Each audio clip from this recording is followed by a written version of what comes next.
welcome to RealAg Live, everybody. Thanks a lot for tuning in today. Really looking forward to today's show. I'm your host, Shaun Haney. Hope you're having yourself a great Thursday. For some of us, it is bitterly cold. There's other ways to describe it, but we'll say this is a family show, so we won't go there. If you want to participate in today's program, all you have to do is enter your question, your comment in the box, whether you're watching on YouTube, Twitter, or Facebook. We are live like every weekday here at 3 p.m. Eastern, 1 o'clock Mountain, and we love your participation. So bring your questions and participate in the show. Today we're going to learn about something that, quite frankly, I knew very little about until about a month ago.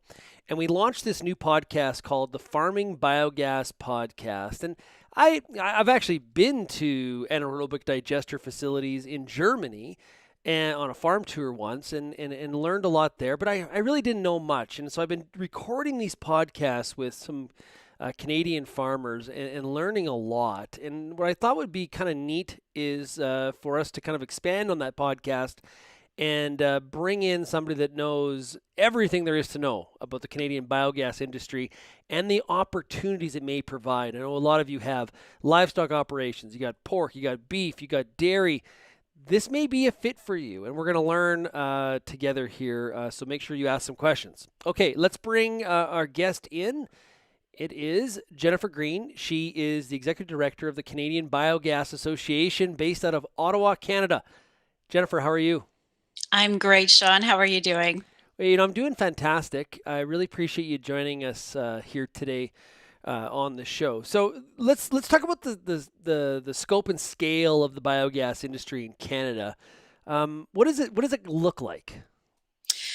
Well, currently in Canada, there are over 200 installations of biogas across the country. And I think for your listeners who are really intimate with the ag sector, that's really been one of the leading sources of biogas in the country.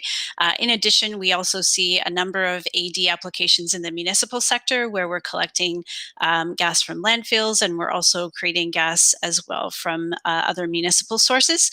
But within the ag sector, of those 200, we're seeing probably in the range of 50 to 60 facilities that are dealing with agricultural inputs to be able to generate biogas as part of their anaerobic digestion systems. And and what like I know there's a big range, so this is a tough question, but like how expensive, like what kind of capital cost are we talking about? Yeah, I think you're right in that that is a very big range. You're not going to be able to put a sticker value on one exact price because there are a number of factors that are going to be tallied up in terms of how your system's going to look. So we're seeing a number of these systems range in prices. And again, it's also based on the size and the types of facility that they're building. But they can range anywhere from, a couple million all the way upwards of tens of millions of dollars, depending again on the size and scale of the project. Okay, so why would a producer, say we got a dairy farmer watching and they're like, oh, interesting. I've heard that some of my dairy peers have a biogas system. Why would I look to install one? Yeah, so I know that, one of the things that we've really highlighted in the Farming Biogas campaign is to really highlight what the environmental and economic benefits can be for biogas as it is contemplated for your farm. And we highlight those two areas specifically because I know that they're important to the ag sector. First of all, you got to make a buck. And second of all, you want to do right by the environment. And so, in each of those considerations, I think you're seeing biogas being able to provide a number of environmental benefits, including bringing a layer of sustainability to the farm, being able to see the circular nature of inputs and repurposing of materials like livestock manure and wasted food materials. In addition to that, we're seeing the obvious one, which is the impact to our climate in being able to capture methane and use it as a renewable energy source, being able to create reusable heat, renewable electricity, or renewable natural gas as used in natural gas pipelines. So there are a number of benefits just from an environmental perspective. And then economically also, we're also seeing a number of farms being able to look at this as a way of bringing innovation and new technology to their farm, a way of being able to incorporate the younger generation into their farm, and also being able to provide diversity into their revenue supplies, in terms of bringing in additional revenue for the sale of the energy. When we look at the Canadian industry globally, how do we compare? When I think of biogas, honestly, I think of, like I said, Germany. Mm-hmm. Where do we stack globally in terms of production? Yeah, I would say we're pretty small potatoes at the moment, but growing. And I think that that incremental growth is a testament to the knowledge that has been shared globally and by leaders in the other jurisdictions, like in Europe and in Germany specifically. Um, this is a technology that really has a lot to offer globally when we do start to aggregate all of the environmental benefits that can be put to bear. And so number of jurisdictions, France, Italy, and even in the United States, are really taking up the charge and being able to build out their biogas systems within the ag sector. Okay, we got a question here from Lindsay watching on Facebook. Fascinating stuff of the farm-based digesters. Are many of them selling the energy, or is it only enough for what they use on their own farm? Yeah, great question, Lindsay. And I would say, hands down, the systems that are built today that we're seeing are more than self-sustaining. So they can, by that I mean that they're actually generating more energy than the farm can consume. And oftentimes, the farm's energy load shifts. So there's a real cyclical pattern, or there are high and low demands for their energy use, which is not necessarily as compatible with the biogas production, which is 24/7 constant distributed energy. And so many times, if not all the time, the systems that are operational today are selling that energy back onto the power grid or into the natural gas network. So, how do I get to that point where I'm selling on the grid? Do I just install a system and say, make a phone call and say, hey, I've got power to sell? Like, is there contracts you have to negotiate? How does that work? Yeah, that's all part of the pathway, and I would say that's again where the farming biogas initiative can point you in the direction to some of those very important questions by following some of the checklists and frequently asked questions that are put out there. Connection to the grid is another facet of the project that you have to navigate, and you do that by first establishing those key relationships with the utilities within your local region to be able to understand is there an opportunity for me to be a partner in delivering renewable fuels or renewable energy to your system? And then do you have a process? And I would say in some jurisdictions, particularly in British Columbia, Quebec, and Ontario, they have been leading the charge in being receptive to having that dialogue and being able to put in place programs that are offering fixed price contracts for the renewable natural gas in this case. And so those programs open opportunities for applications. You're navigating that process and being able to then get into a dialogue specifically with the utility as to where, when, and how you can connect to their grid. Okay, Robert has a question. In following up to that, Robert watching on Facebook says, how many cents does a farmer get for every kilowatt put back into the hydro grid? And I know probably every province is different, but can you give us some ballparks? Yeah, it's a really good question, Robert. And I would say it does range. And so when we're talking on the electricity side, and this also does range too in terms of the type of system, but that can range anywhere between, say, 20 cents a kilowatt upwards of 20 to 25 cents a kilowatt. And so in many cases, the energy that is produced is fully put on the grid, less any of the parasitic load that the actual system uses. And so again, we can have different configurations where the farm specifically pulls off their energy in advance, but that kind of gets into the weeds of some of the design and technicalities of the individual systems. So, do the different provinces subsidize some of that payment? Like, is there government programs in place on the front end for the capital investment, or for the subsidization of the dollar amount that's paid to the farmer for the output? Yep. The funding side has been sporadic, and so that's where we've actually seen a number of peaks in terms of the build out of the systems across the country.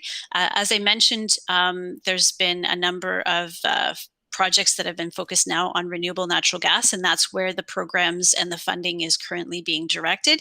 Um, Probably back 10 years ago, we actually saw a big uptick in the electricity and combined heat and power systems. And so all of those programs are very much designed and delivered at a provincial level or regional level, and also backed by a number of the supportive environmental policies that are very much a Hmm. priority and driver in those regions. So you're seeing kind of this as a follow through on the climate initiatives and the opportunities for agriculture to get involved. Great stuff. Audience, keep the questions coming. I've got questions, but yours are even better. So, Devin says he's watching on Facebook. Small potatoes, you say. Are there potato waste biogas facilities in Canada thinking about frozen crops being used? Yeah, it's pretty phenomenal when you look at agriculture in the broader context of agribusiness, and I would say the opportunities for looking not only from the livestock side but also in food processing. Potato waste is being used as an input to facilities in Canada, so I know for sure that that is a feedstock that has been used. And so these are kind of the creative solution and options that are being put to test. So potato waste is one of those options. Yeah, for sure. Another question here from Devin. Is biogas energy, gas slash electric, sold into the grid at a premium or at a lesser dollar or equal value? And that again is very much driven at the regional level. And so, depending on whether or not there is a program in place, oftentimes those programs are set based on various design metrics and can be sold at a premium. I would say you're not going to be able to finance your biogas project if you're selling less than the rate of power that's being delivered in your region. So, in order to pencil out that project, you're going to look for a program that's going to give you a premium. Does all the equipment come from Europe? And is it how do I go through that process? Is there like a kit I buy, like where basically it's like, hey, build your biogas plant, and it all comes, somebody will come and assemble it for you, or do you have to hire engineers? How does this work? It is a process, and we're not at the state where we are a plug and play industry. And I would say that it's really important for your listeners to understand that there is a complexity involved, not only in building the system, but in operating the system. But to your question on building, there are a number of experts that are here, Canadian based, a number of companies that have also learned a lot from the European experience and brought a lot of that knowledge and expertise here in Canada. And so, again, referring back to the Farming Biogas campaign and farmingbiogas.ca website, there are a list of vendors there that can provide you with some information and advice in terms of what components are needed. It is important to kick the tires, as anyone would tell you. Being able to hear from others that have done this and gone through the process to ask questions is really important. Being able to do your own due diligence and being able to talk to more than one vendor so that you have some cross reference in understanding the different systems that can be supplied are all very good options. And of course, the podcasts that you're hosting on RealAg is really testimonials from those farmers that have been through the process and can share with you their experiences as well. Yeah, one of the questions I asked the farmers was, the return. Like, so you go through this whole process, you install a system, you get rolling, you feel like it's running efficiently. What's your expectation on return? Because that's important. And a couple of them have said to me, yeah, like there's the financial return, but there's a bunch of other stuff like the environmental part of it that it's hard to quantify. But that's lowering the years of return. Is that something that you agree with? Absolutely. I think when you see these systems integrated in such a way, there is such a synergistic um, incorporation of the biogas system to the farm systems.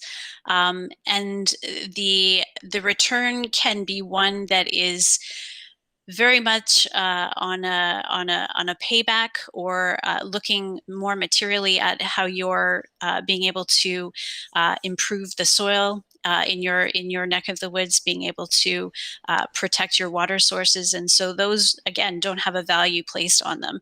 So there is really a payoff that you're trying to invest in, not only financially but also in terms of what you're doing locally for yourself and for the next generation. Well, and way shorter timeline when I talked to the farmers, way shorter timeline than I was expecting. Like I thought they were going to say like 20 years. I think I remember right. I got like a 6. I got an 8.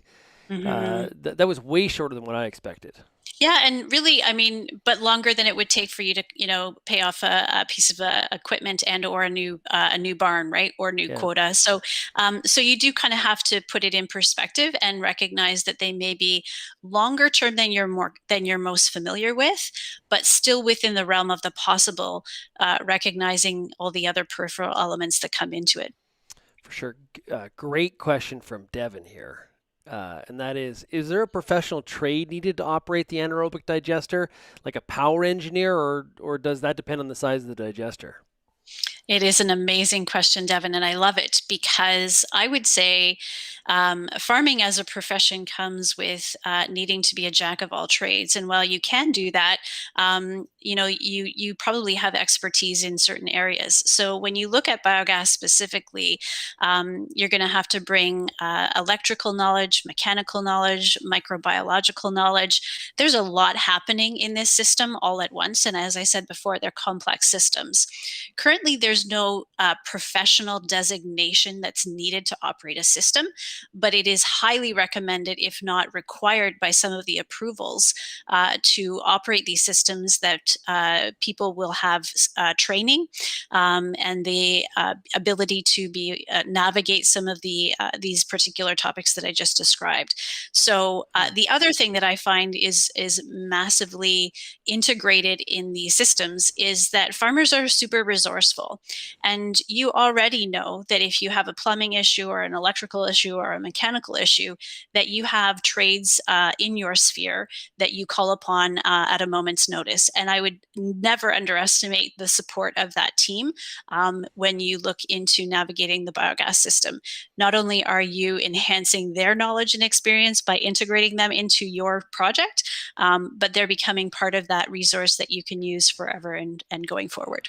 Yeah, no different than if a farmer has a feed mill on site on his. You just the farmers have that skill set, that aptitude to do this kind of work, and there is a learning curve though that you need to get on and get up to speed on. Is there courses available, or do the manufacturers help with some of that educational assistance? How does that typically happen? Yeah, there are courses that we know of that have been provided again in Europe and as well in the U.S. And they are hands-on opportunities for people to get to know how these systems work. The other thing that I would say is that the I think it's highly adapted based on the design of your facility, whether or not there is support provided by the technology vendor of choice, whether there is an integration once the system is commissioned in how that operation or the handoff of the operation takes place. So there's lots of different kind of ways in which you can become more familiar with how to operate these systems. Yeah, from an environmental standpoint, I know a couple of the farmers that I've interviewed talked about the fact that spreading the waste, neighbors love it because it doesn't have the scent. So they got some happy neighbors. Yeah, I mean, if you look at one of those other environmental aspects of it, when you think about it, you're taking the methane out of the manure or out of the digestate. And so that is the most odorous, pungent component in that material. And when you remove that, it doesn't have the strong kind of same punch that it does when you're comparing it with digestate. Digestate will still have an odor, but it will be much more, I guess, tame in comparison to any of the raw material inputs that would be otherwise applied to the land. Yeah. Um, so obviously there's an objective here to increase the amount of facilities that there are in Canada. How much room for growth is that you earlier you said that we're small potatoes when you look at the global scheme of things. How much opportunity is there in Canada to expand the industry? Yeah, I mean, there's a number of studies out there that look at opportunity and potential. And I think the magic number here in Canada is that we can grow the sector 30-fold or 30 times its existing size. And really the vision of being able to dot the countryside with a number of these facilities, like we've seen in Europe and elsewhere, would just be kind of music to my ears, because I see how much they do provide not only to the operator but to the community, and much larger. So there is great potential for expansion there. Seems like there's a really good story to be told here when you talk to provincial governments, the federal government about this 30-fold potential that's in front of us from a biogas perspective. Do you feel they have their heads wrapped around it? Do they see the potential, and what's sort of the gap? Yeah, there's a lot of moving parts and a lot of competing priorities when we're talking with government, and I think the sweet spot that biogas provides in terms of a solution is really being able to meet the needs of waste management solutions, clean fuel opportunities, being able to address targets and desires for reducing climate emissions. So in that sweet spot, we see biogas kind of offering a number of opportunities and ticking a number of boxes. It is a function, just as we're educating the farm community about the opportunity of being able to continue to educate the government and key decision makers about how we can continue to advance and grow the sector. So you're sitting. Let's just pretend you're sitting down tomorrow across from Agricultural Minister Marie Claude. What's your ask? Like, what are you saying to her when you're making your pitch for the Canadian biogas industry? I'd say that it is really a quiet achiever in terms of what it can provide. And biogas really is looking for those signals in terms of being able to integrate, innovate, and advance the agricultural sector in a way that they've never seen before. It will take steps and effort and investment and the right signals to be able to do that. And so we've been working with the government to try to encourage that to happen. It seems like it would fit into their climate plan. Like there's a lot of common keywords, and to me, there seems to be some synergies there. Yeah, I would say so. And again, farmers are not averse to innovation and to technology and to looking at new opportunities. And I think a lot of times we're really reinventing the agricultural space from what we know as a traditional opportunities. And this is really one example of doing just that. And I think that it also, to elaborate on that, advances one of the key elements in the agricultural sphere of sustainability, and trying to bring that opportunity full circle in terms of how we're using the inputs, and how we're being able to provide sustainable products on the front end. Okay, Justin beat me to it. I was going to ask about the clean fuel standard, whether or not that's a bit of a pathway to increasing the size of the industry. Justin, watching on Twitter, says the new clean fuels standard includes biogas. What impact will it have on potential ROI on installing systems? Yeah, it's a great observation. And again, hats off to the government for being able to recognize biogas and renewable natural gas as a possible pathway for credit generation.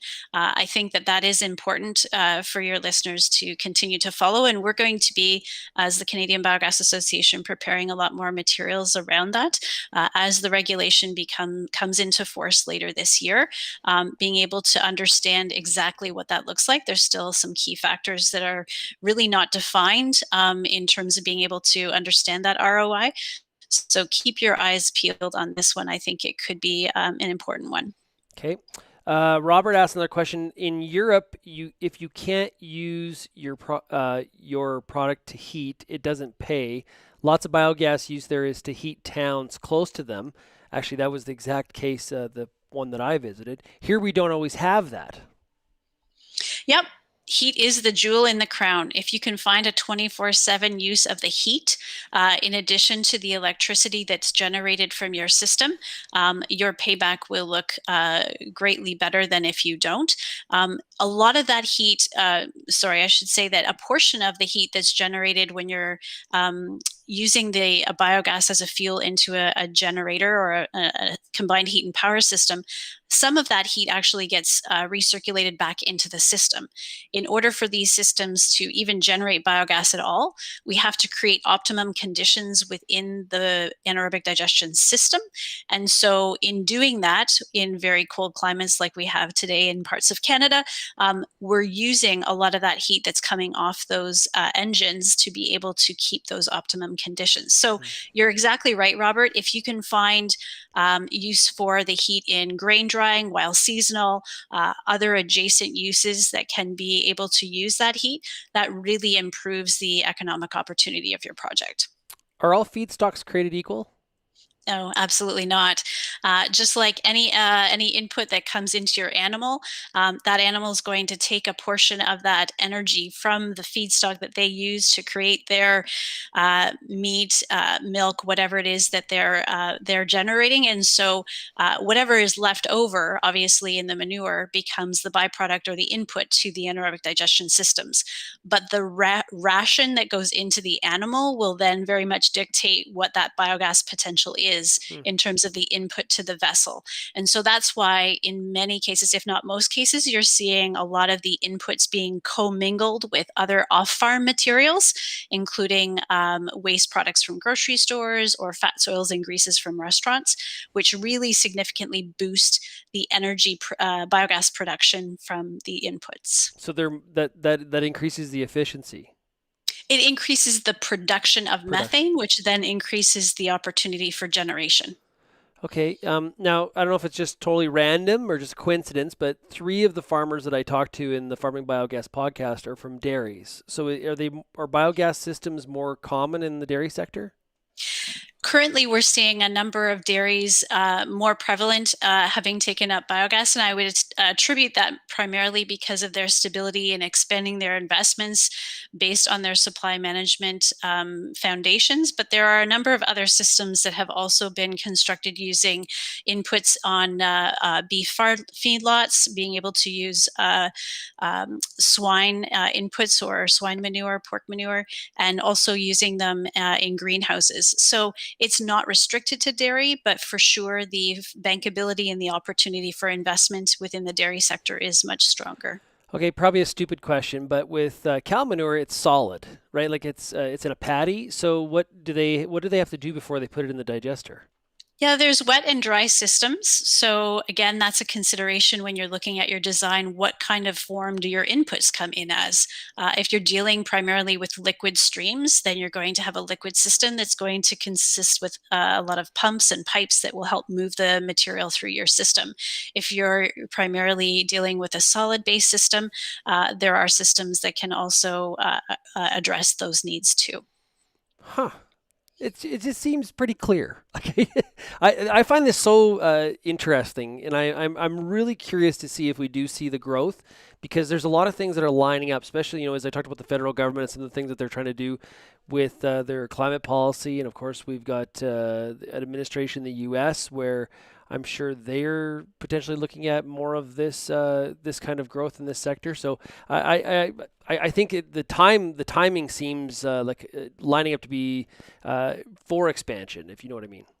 Absolutely. And we would definitely want to take our hats off and acknowledge the support that we've had from our funders to help promote the resources to this new resource opportunity for farmers to learn more, specifically within the Canadian Agricultural Partnership, the Fortis BC entity in British Columbia, and the BC Ministry of Agriculture. Really want to appreciate their contributions, and to RealAg for being able to feature both the podcasts and this live today. Yeah, cool. One more question. I compared us to Canada to Europe, but what about the U.S.? Do they have a thriving, growing business? They do, and I would say, just like anything in America, it's bigger and faster and growing at lightning speed. I think it's sometimes very difficult to compare, strictly because the size and scale of farming is very different to that in Canada. And so, as you can imagine, the biogas opportunity is kind of similarly correlated. But they are definitely looking at the environmental aspects of how they're managing nutrients, how they're looking at being able to manage their source water protection, and looking at many of those aspects in a function of how they can drive projects too. Hmm. Hey, great stuff, Jennifer. I really appreciate you joining us here today. That is Jennifer Green. She's Executive Director of the Canadian Biogas Association. Jennifer, thanks a lot for joining us here today on RealAg Live. No problem, Shaun. Thank you so much. I want to thank everybody for tuning in today. That was interesting. I just find this sector so fascinating, and it just seems like there's a lot of opportunity. And the more I talk to these farmers and do these podcasts and do the recording, that's I keep on coming back to that in my own head is that there's a lot of stuff that's lining up here that we're going to see a lot of growth in biogas production in the country of Canada. Hey, thanks everybody for tuning in today. I want to encourage you to check out RealAg Radio today on Rural Radio 147 on Sirius XM. We're going to have a really cool show. We did it this morning. It was live virtually in front of a studio audience. When our show sponsor today was Syngenta Canada. We got Tyne Morgan from US Farm Report as well as a farmer panel. So that's going to be a lot of fun. So no farmer rapid fire today, but I promise you this it's a very, very good show. Thanks everybody for getting real and getting connected with Real Ag Live. We'll chat again tomorrow. Cheers everybody.